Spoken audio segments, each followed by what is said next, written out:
Hey, you too. Welcome back to my channel. This is Nathan Daley. I'm your law enforcement translator, here to provide insight on current event topics that are taking place in this country today, you guys.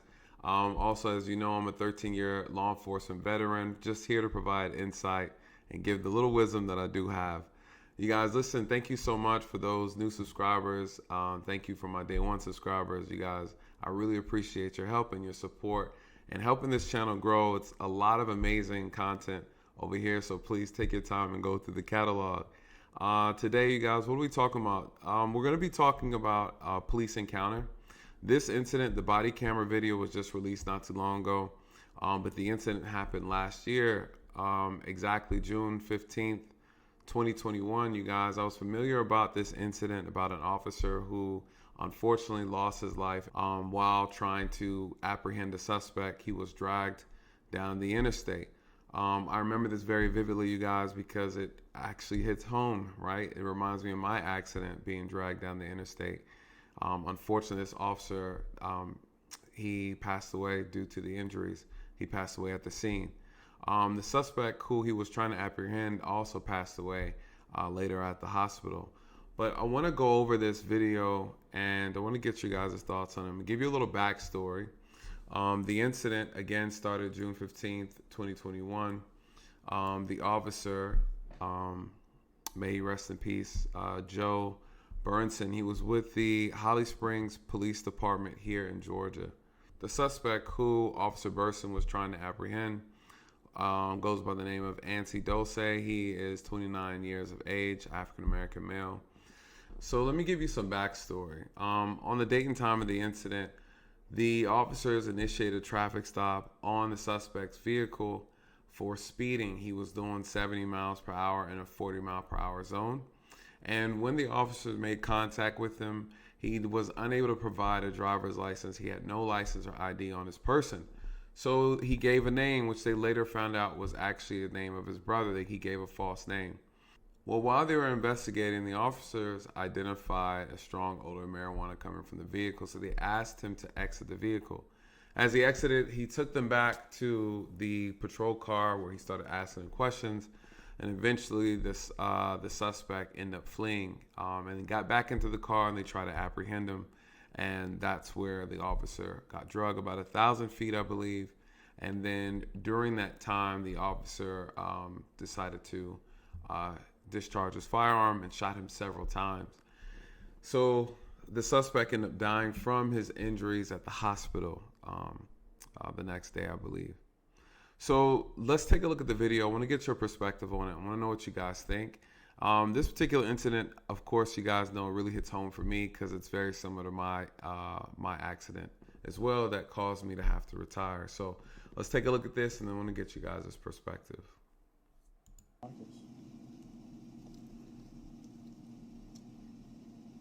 2317, 715, units to the floor. Let me see what's in your hand there. Code 4, you're running into Denver.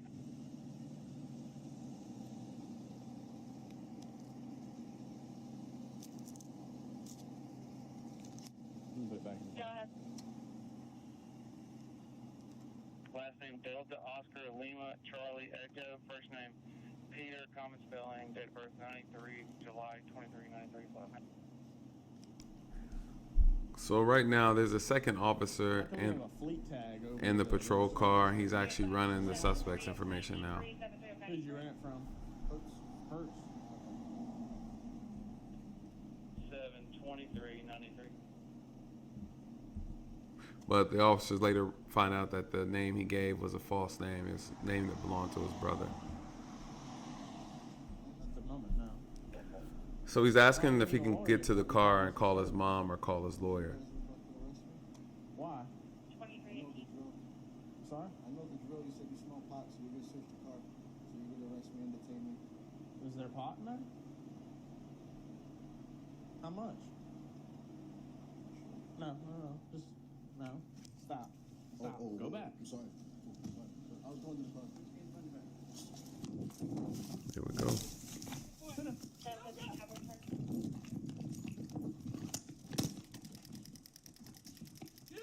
Stand around. Stand down.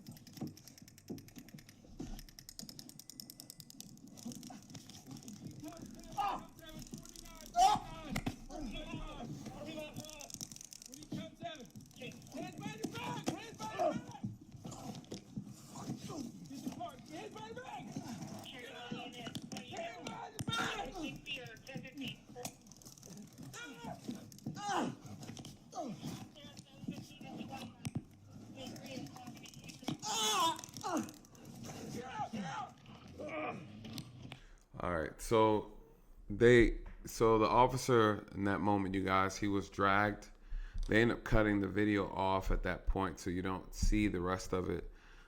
This second video right here, we're going to look at. This is going to be the video from the actual dash cam, showing everything from the view perspective of the vehicle, so you guys can see kind of more of a outside look at what actually took place. So I'm gonna fast forward a little bit.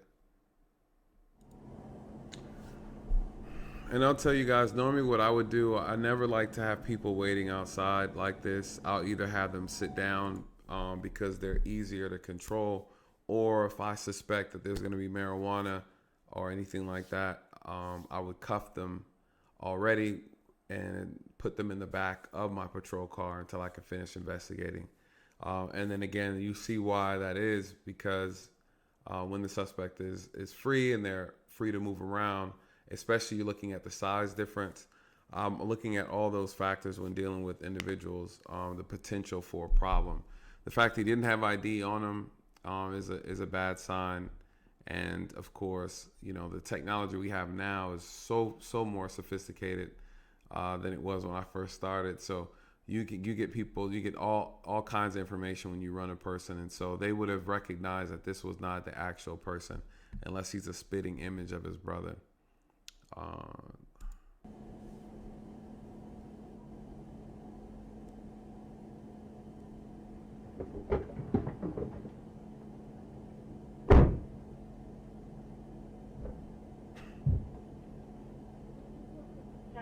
Then he hit a whole U-turn and jumped right back in the car.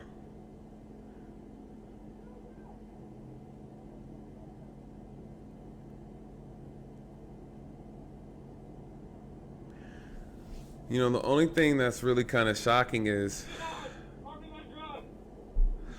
the second officer is not really helpful at all, right? There's a couple things he could have done, like he could have gone over to the other side, the passenger side, and take the keys out.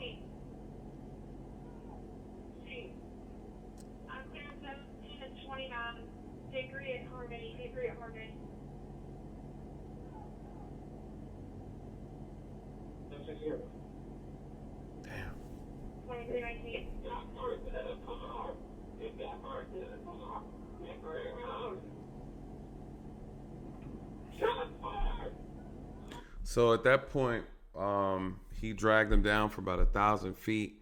And then just in that moment, right before I pause it, the officer is saying shots fired. So he heard the gun go off. He, you know, you guys, it's hectic, right? Things go from 0 to 100 really quick in this profession, as you can see.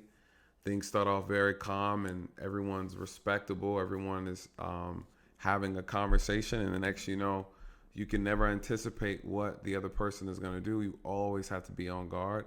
And when you're caught off guard, it can cost you. You can get hurt, or it can cost you your life, right? That's kind of the downside to this profession.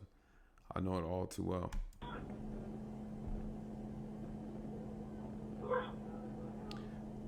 So at this point, he's already been shot. You can see the blood in his on his shirt.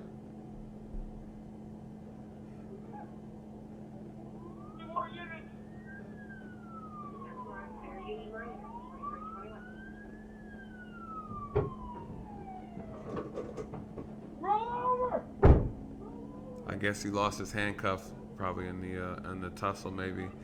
So I don't know.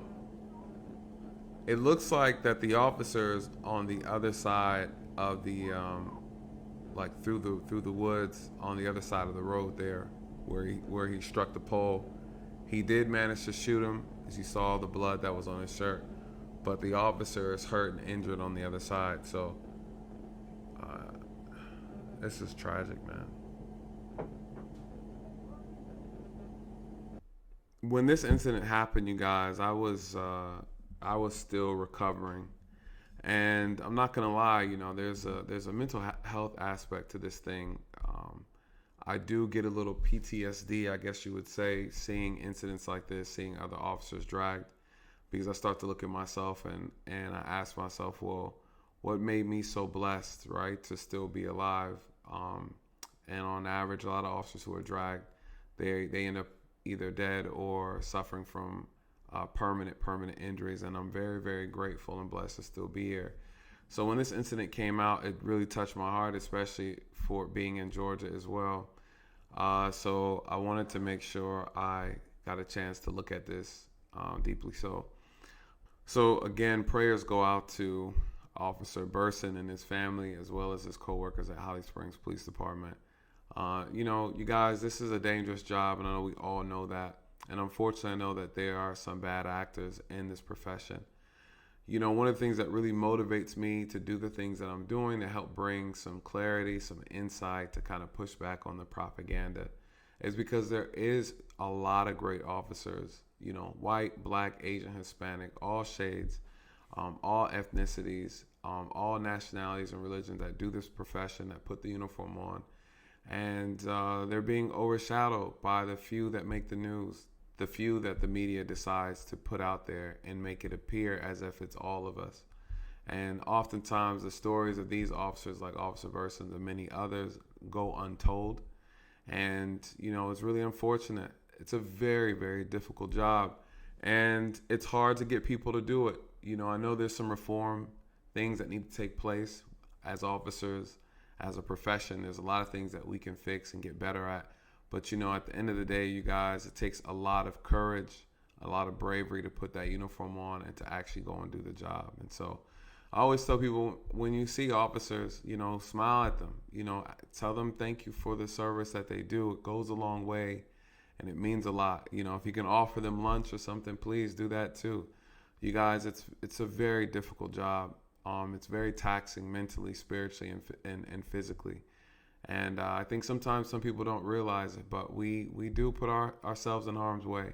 And it's a blessing to go home each day to our families and also apprehend people safely as well. We don't do this profession because we want to hurt people or take people's lives, contrary to what people may think. And unfortunately, again, it doesn't, not making excuses for the bad officers that are in the profession. Like any other profession, they're here and they're hard to get rid of. Well, the magic question is always, why does the suspect run? Why does the suspect resist? You guys, I say this often. A lot of times people don't like when you bring up a person's criminal history. And I agree. I think the media does it in a salacious way because they want to try to paint a narrative sometimes. But the reason why I discuss the criminal history is because it gives me an idea of the mindset the person is in. What I mean by that is it goes towards the person, the suspect, or the offender's state of mind. Because when you look at why they felt the need to run and resist arrest, it makes you ask, okay, well, what was going on? Why couldn't they just cooperate? Well, in this particular case, I want to pull up some information. And mind you, this is a shooting. No one heard about it, right? This guy didn't get a hashtag or anything like that. He was killed by a white officer, right? So let's look into this. This shooting is definitely justified. This is a justified shooting. What happened? What do we look at when we're looking at the video? We have an individual who, one, had a legitimate reason to be stopped for speeding. He didn't have his ID. He used a false name, which we confirmed that he was actually wanted. He was wanted, and I'm going to tell you about the backstory, which is actually very, very tragic. He also had marijuana, large amounts of marijuana in the car, possibly was distributing. I'm not sure, they didn't say specifically. He was out of prison, and he was on parole from New York City for robbery and attempted robbery. He also had an open domestic violence case involving his wife in Illinois. Well, 20 months prior to this particular incident, this traffic stop last year, so in 2020, one would argue he was wanted for those crimes. And what he ended up doing was, since he was out on parole, they put a ankle monitor on him or some type of tracking GPS. Well, he cut it off. He severed it somehow, and then he fled. He fled Chicago. He fled New York. I believe it was New York he was supposed to be at. He fled and moved and came down to Georgia, and they've been looking. The U.S. Marshals have been looking for him, and they couldn't find him. So of course, you guys, this plays into his behavior when he was pulled over, right? You have someone who's wanted for, who skipped out on a domestic violence charge, who's on parole for, robbery and attempted armed robbery. And so if he gets in any trouble, he's going back to prison. And, it's unfortunate, right? But this is why the criminal history aspect is important, to understand the mind state that the person is in when they are being stopped. And on top of that, he had the drugs in the car. He knew he would probably go to jail because his license was suspended, and he knew that would have violated his parole. And of course, he had an active warrant for his arrest. And so this goes back to one of the things that I always talk about is how we can minimize these incidents. The officers were calm, they were respectful, they did everything that they were supposed to do. And the gentleman, of course, resisted arrest. There's no way around that, you guys. It's this part of the job that becomes dangerous. And when you decide you want to resist arrest or fight the police or do anything of that nature, of course, you open the door, you open Pandora's box, and then you create a whole nother situation that did not have to happen. And unfortunately, because he resisted arrest, ultimately the circumstances leading up to the conclusion cost him his life, and unfortunately the officer's life. And at the end of the day, it's just tragic. Anyways, you guys, with that being said, let me know your thoughts on the video, and put it down in the comment section. Please like and subscribe to the channel if you're new. And with that, you guys, thank you again. Good night. God bless.